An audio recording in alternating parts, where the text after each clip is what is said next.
દરેક ભક્તોને રૂડા આશીર્વાદ પાઠવશે તો પરમ પૂજ્ય સત્યપ્રકાશ સ્વામી એસપી સ્વામી.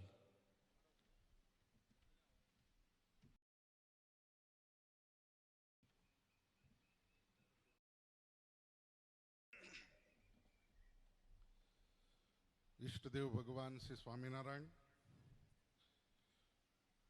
ગુરુ વંદના મહોત્સવના વ્યાસાસને બિરાજમાન પૂજ્ય વક્તાશ્રી,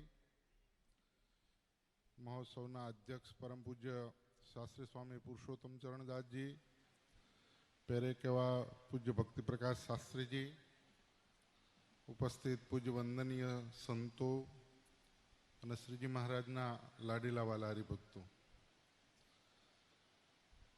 ખૂબ આનંદનો આ અવસર છે અને પવિત્ર પાવન ભૂમિ ઉપર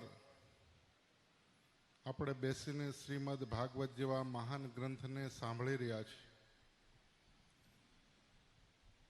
ગુરુ વંદના મહોત્સવ ઉજવાઈ રહ્યો છે એટલે એટલું જ કહેવું છે કે આ ગુરુએ આપણા જીવનની અંદર તો આપણને ખૂબ આશીર્વાદ આપ્યા છે. અમને એમના આશીર્વાદથી આપણે જીવનની અંદર ખૂબ આપણા બધા સંકલ્પો સિદ્ધ થયા છે.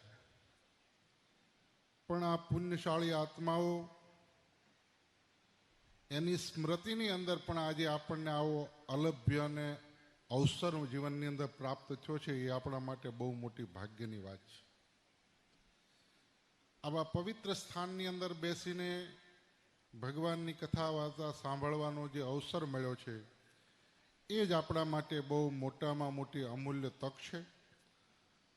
અને આ ગુરુવંદના મહોત્સવના માનનીય અધ્યક્ષ શ્રી પુરુષોત્તમ ચરણ શાસ્ત્રીજી અને ભક્તિપ્રકાશ શાસ્ત્રીજીએ ગુરુવંદના મહોત્સવનું ખૂબ સરસ મજાનું સુંદર આયોજન કર્યું છે.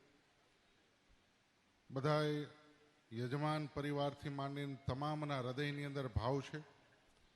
અહીંયા આવનારા દરેક સંતોના હૃદયની અંદર ભાવ છે. અને આપણે આ દિવ્યતા અને ભવ્યતાથી 7 દિવસ સુધી શ્રીમદ ભાગવત ગ્રંથ સાંભળીને ગુરુના ચરણોની અંદર વંદના સાથે આ મહોત્સવથી આપણે જીવનની અંદર એવું પ્રાપ્ત કરીએ કે આપણું જીવન સફળ થઈ જાય. એ શબ્દો સાથે હું મારા વક્તવ્યને સમાપ્ત કરું છું. અસ્તુ. જય સ્વામિનારાયણ.